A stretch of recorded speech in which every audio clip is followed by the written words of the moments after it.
will show you very interesting functions which can be very useful sometimes.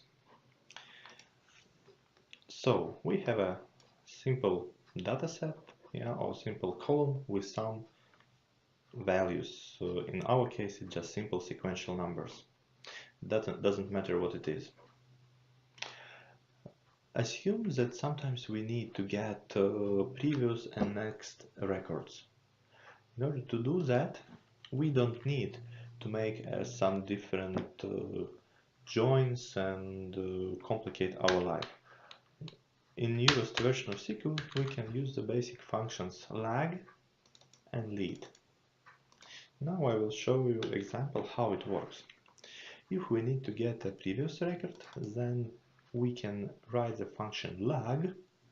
In the brackets we can mention the column name, over, order by, and again repeat the same column name.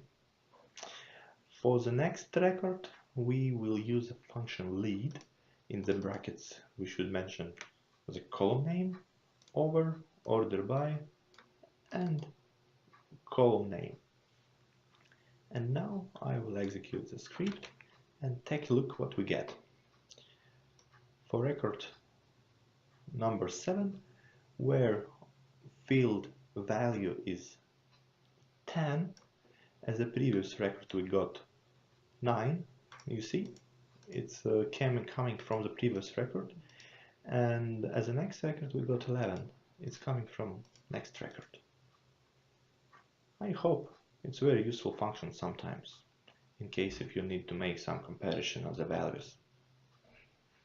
I hope you will find it useful. Take care, bye.